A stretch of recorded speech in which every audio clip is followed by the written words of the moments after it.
Welcome to Pemba On Demand. I'm Norm Chapin, your host. I am very excited to welcome you to our podcast. Pemba On Demand is produced for physicians interested in professional development.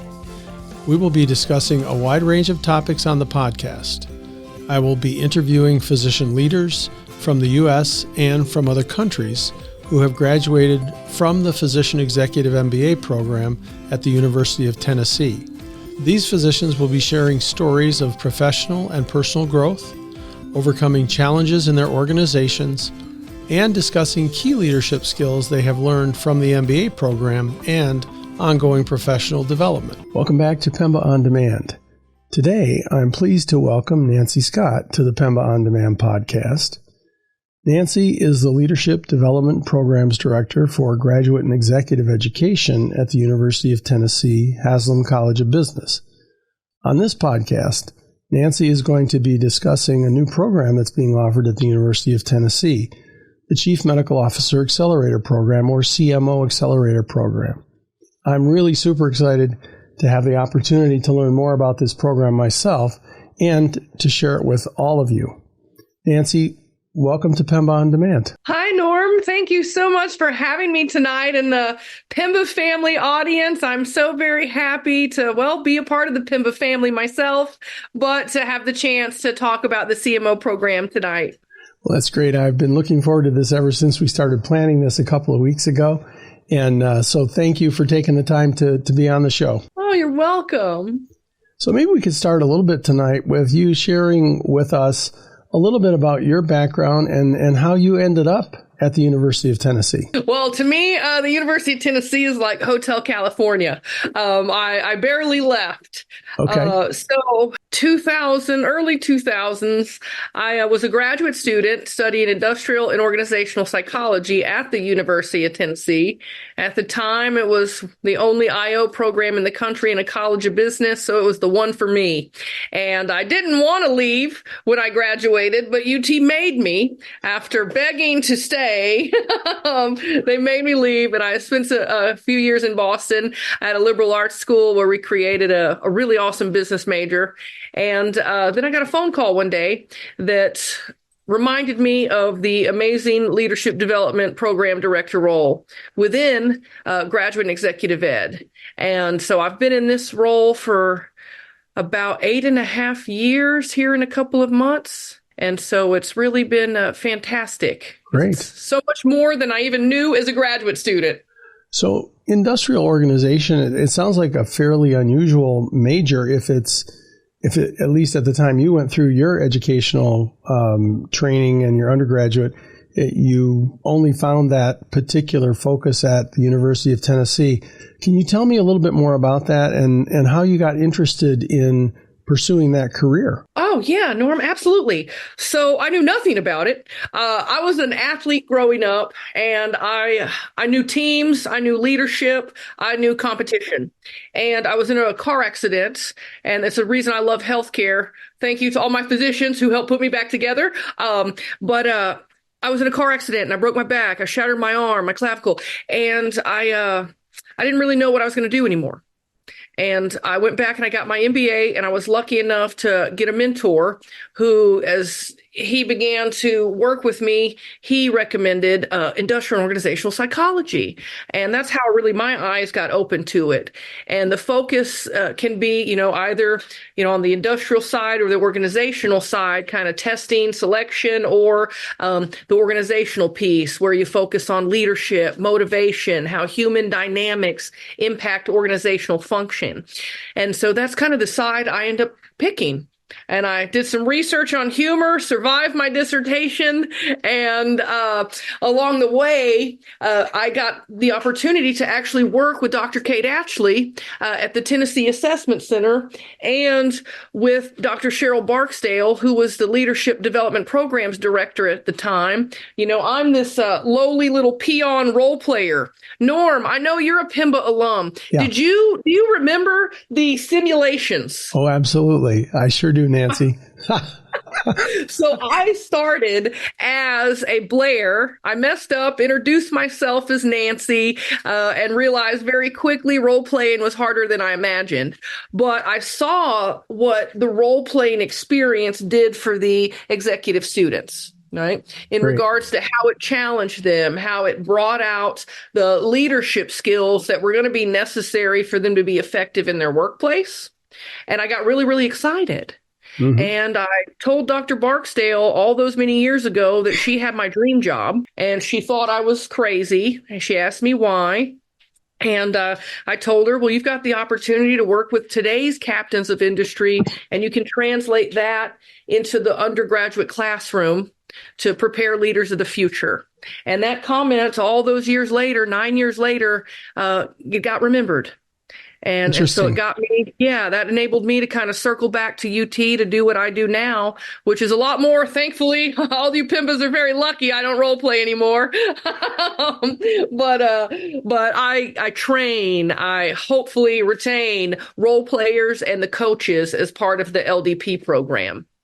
Great. So it sounds like you're back where you love it. You're back at the University of Tennessee and things are going great.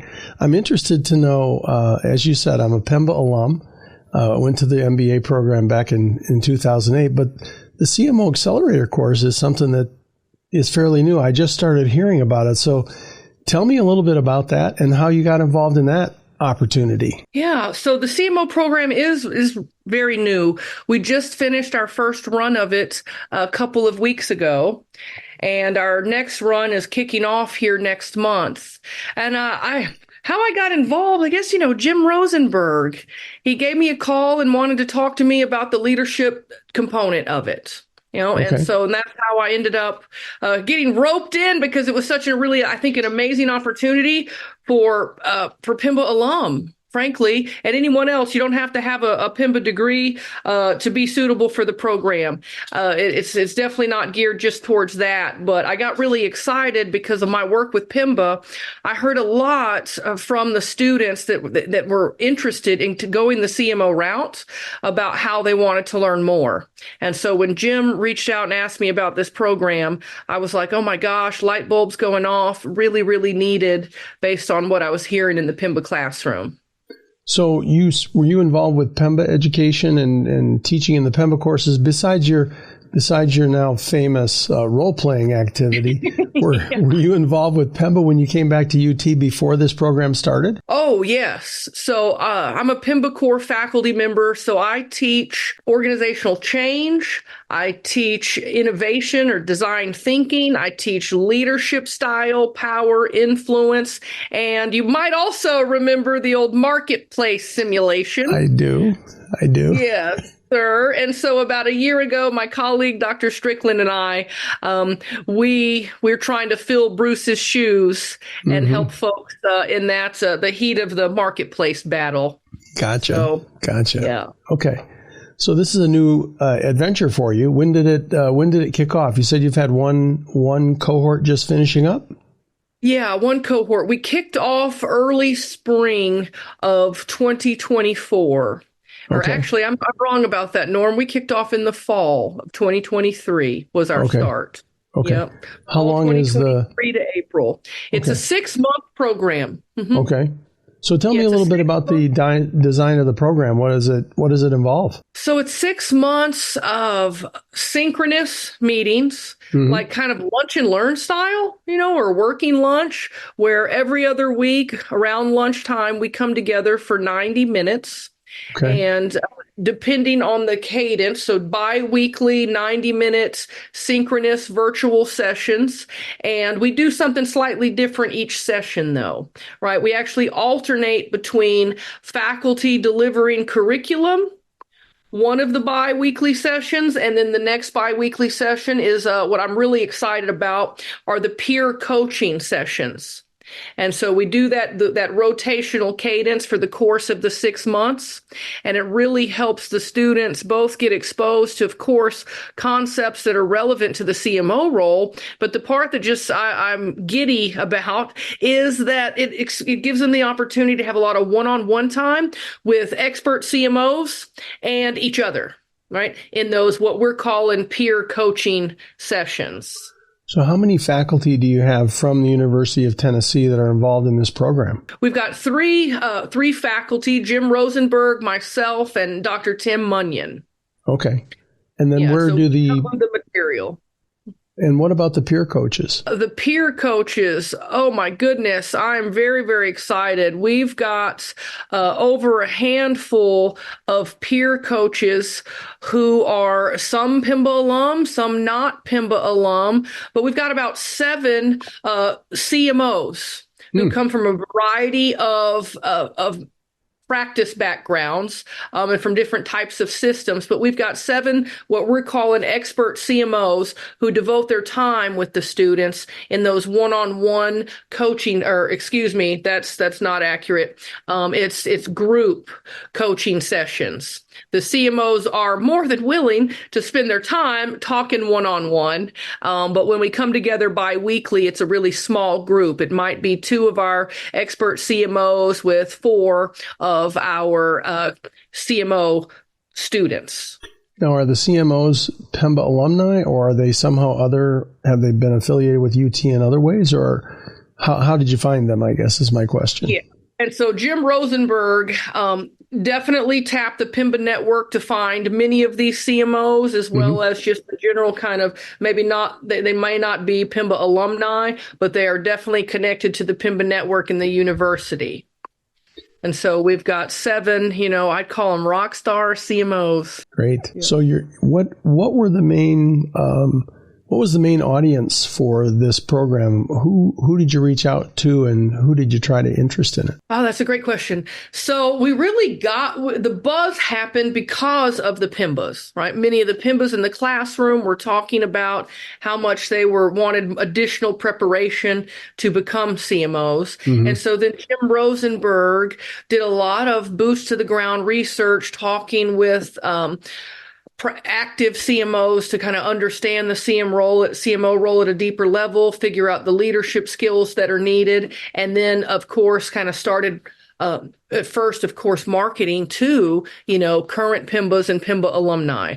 So many of our students, now not all of them, all of our first cohort of CMO students all have a master's degree in addition to a medical degree. Many of the current cohorts or just graduating cohort have an MBA. Only 2 of them, though, interesting, are actual Pemba alum. Interesting.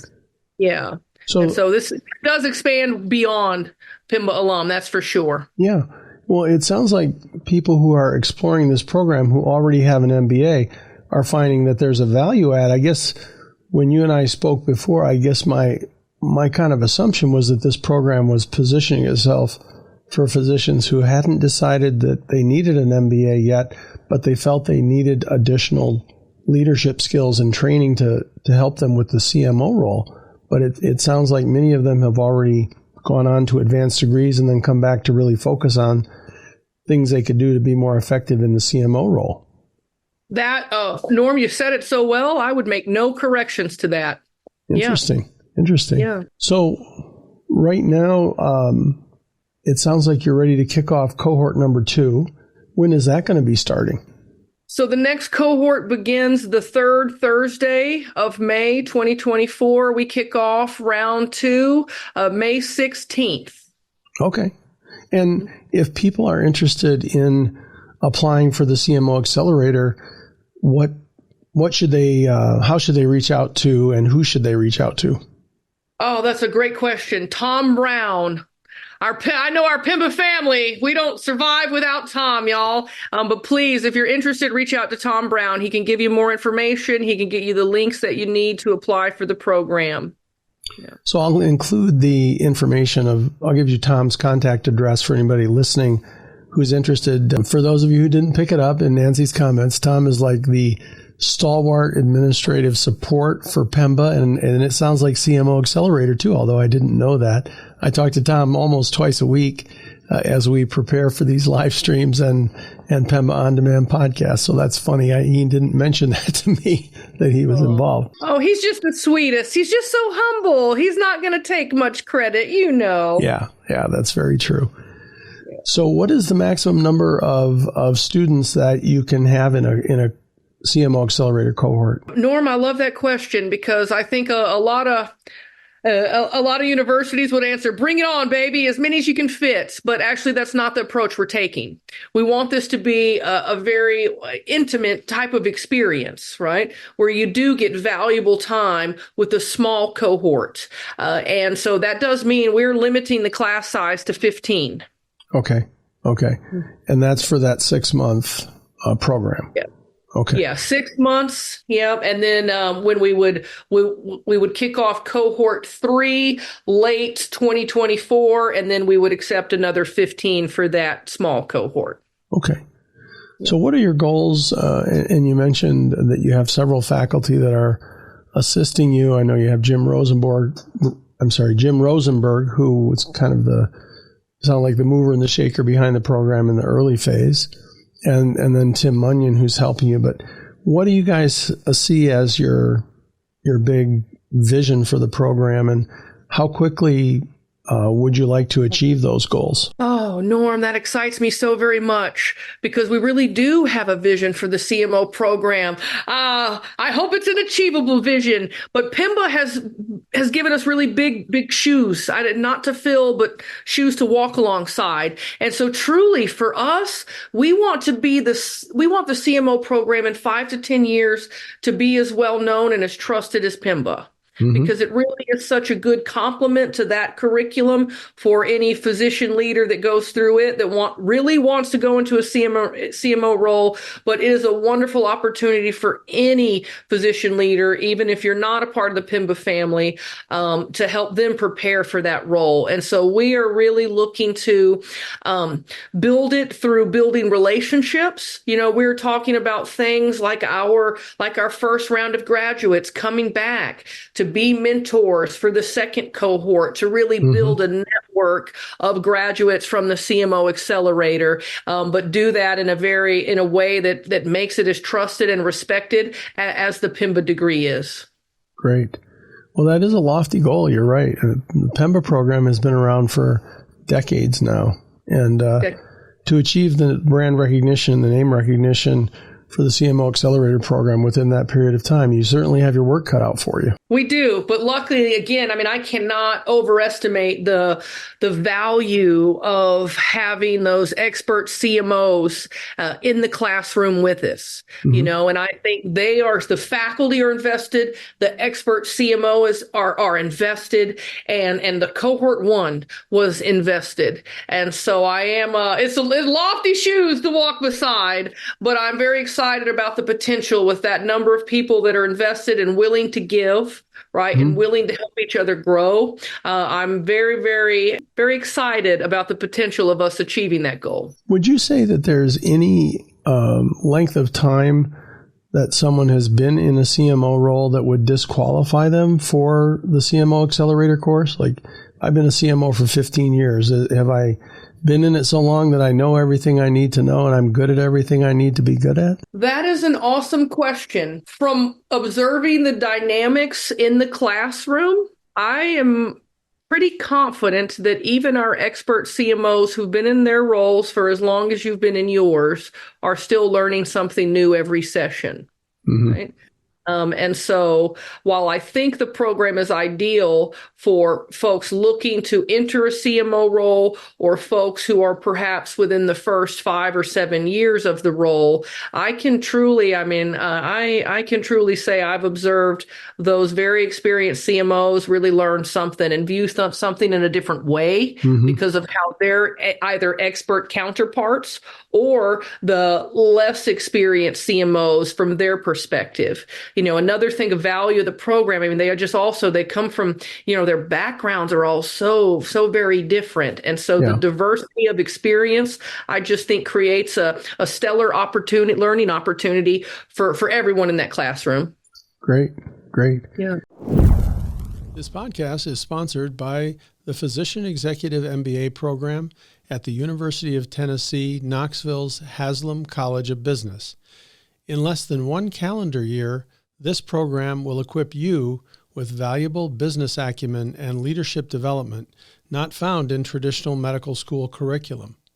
Are you ready to join the longest running physician-only MBA program in the country and a network of nearly 1,000 Pemba graduates?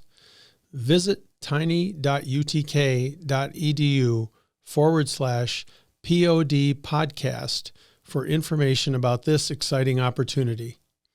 And now we'll return to the episode.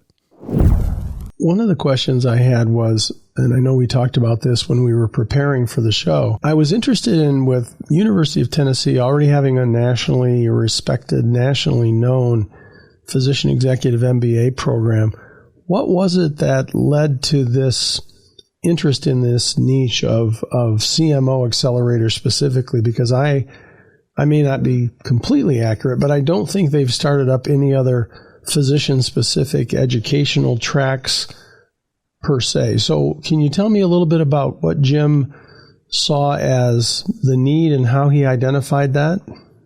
Oh, absolutely. So it started again with kind of feedback from Pemba's, but Jim went boots to the ground from there, and he started interviewing, I'd say, a dozen or so CMOs about the critical needs and challenges with their role. He used their insights and, frankly, their feedback to begin to build a structure and content. And for that point, that's probably when he began to bring the faculty in and kind of get some of our opinion. And so, but it truly started with feedback from the market, from feedback from folks in the role versus maybe us as faculty members thinking this is what is needed. This is what the market told us is needed. Great. Yeah. Now, I know with every type of program like this, and I know University of Tennessee prides itself on being a learning organization.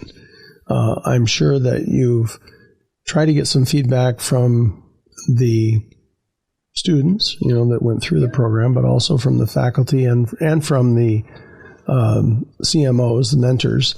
What would you say a few of your biggest takeaways were from the first cohort that went through? Oh, that's a great question. Let me tell you just a little more detail about the content, so that way the feedback makes a little more sense.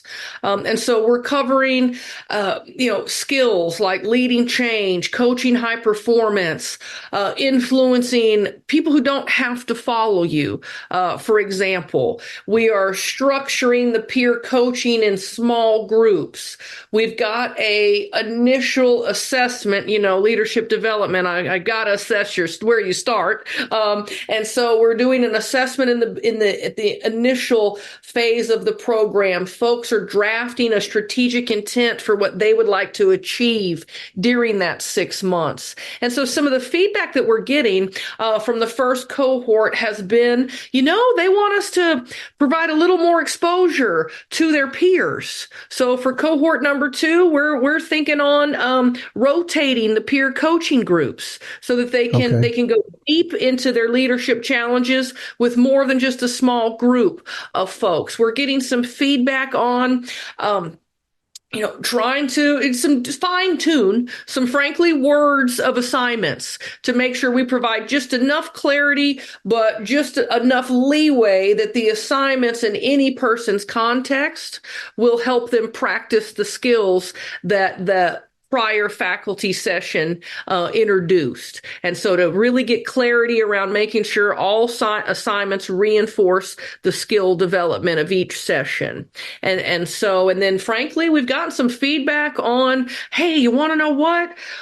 We love again, the hands-on nature. We love the opportunity to get that opportunity to network and build a relationship with an expert CMO. And we really are wondering, should we invest more time? Should the program be longer? But we also know that it probably shouldn't be longer. It's a great time investment already. And so we're getting some ideas around some of the comments that students have made. Should it be longer so it incorporates financial components? We've actually got, again, that feedback it gets heard. It does not fall on deaf ears. And so we're in the process of creating a financial kind of management certificate program versus incorporating that into this assignments, that would be an additional type of training any person who wanted to go deep in that area could sign up for and earn a certificate in. Gotcha. How much in between the biweekly sessions, how many hours do the cohort participants need to spend on homework and preparation for those sessions? In the prospective students that I talk to, Norm, I believe 90 minutes is very reasonable. I think the program is a 90 minutes per week investment. Right? Okay. No, in 2 of the weeks, that is actually live and in the moment, either learning material or in the coaching session. And the other bi-weekly 90-minute investment would be on the homework and the reflection applied assignments.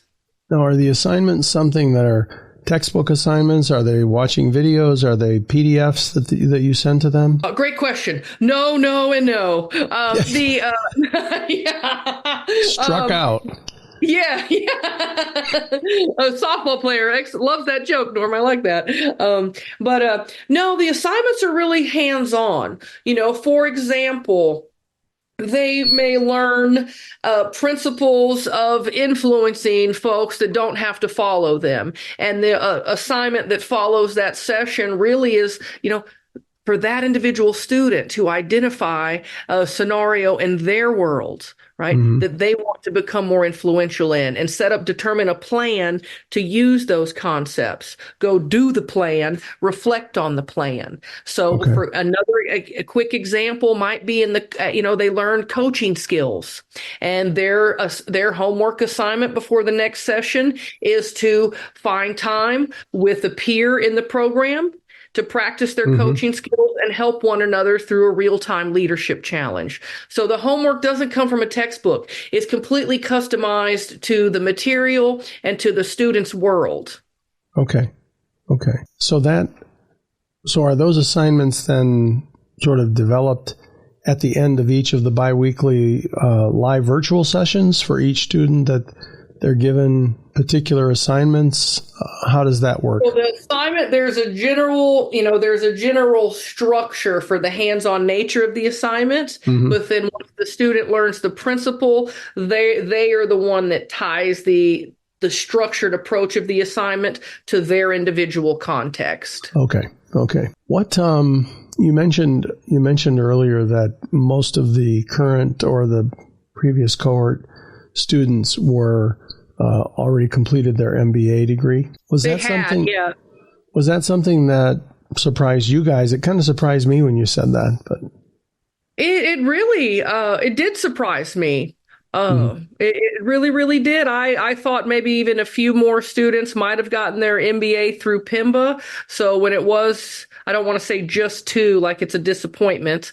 But when it was just kind of 2 students getting their MBA through Pemba, that also surprised me a little bit.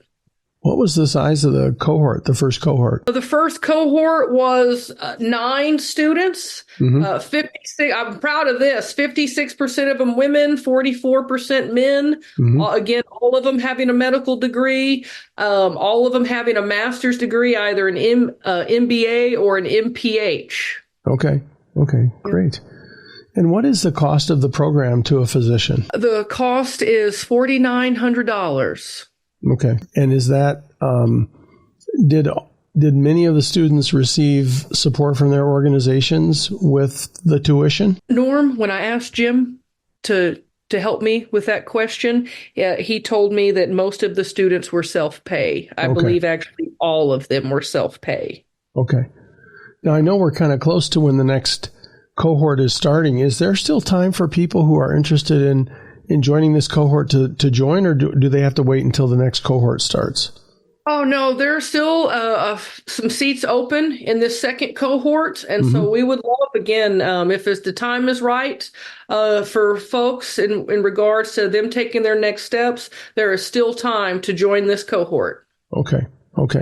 And in order to do that, they just get in touch with Tom Brown and reach out to him and let them know that they're interested, and then he'll put them in touch with the right people or bring them through the right process? He'll bring them through the right process or put them in touch with the right people. I know I can speak for Jim Rosenberg. I'll do it for Tim Munyon too. But I know the faculty will absolutely, we would be more than happy to talk to any prospective student with any questions. And so Tom can connect you to faculty if needed, connect you to process, connect you to signups.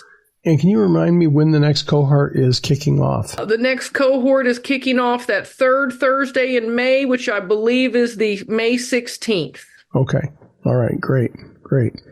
Well, I appreciate you giving us that information. Well, thank you very much, Nancy. This has been great information. I learned a lot, and I'm sure that the audience has learned a lot as well. Oh, you're so welcome. I'm really happy to share it. I just can't tell you enough, Norm. I can't reiterate enough how thankful I am for you giving me the opportunity to talk to the Pemba family. And again, y'all, please reach out if you have any questions. If you're thinking about taking a step forward into the CMO role and your time is now or getting close to now, we would love to talk to you about the CMO Accelerator. So that is our Pemba On Demand show for tonight. I was really grateful to have Nancy on the show and describe the CMO Accelerator. I really would recommend that any of you who are interested, who are just starting your CMO role or who've been in your CMO role for a few years, to really consider strongly getting more information about this course. I have benefited so much from my education at the University of Tennessee. Great faculty, great people, and I'm sure that you will benefit as much as I have.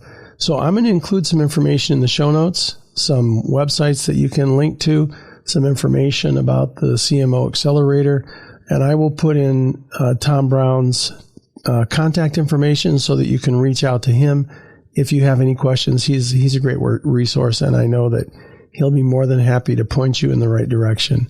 So thank you again for joining. And don't forget to tune into our podcast 2 weeks from now. We're going to have some more exciting shows.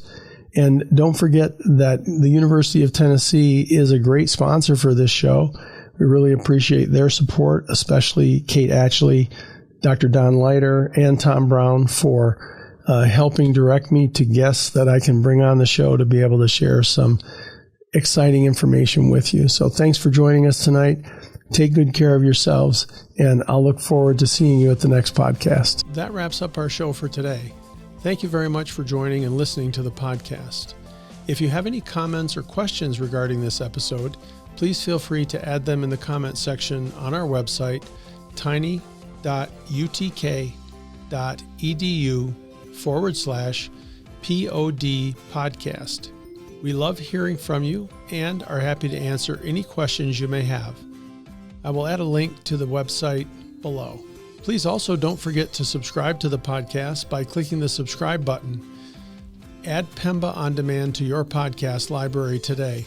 I would also appreciate it if you could leave a review of the podcast on your podcast player. Share the podcast with your friends and colleagues also. Please take good care of yourselves, and as always, good luck with your future.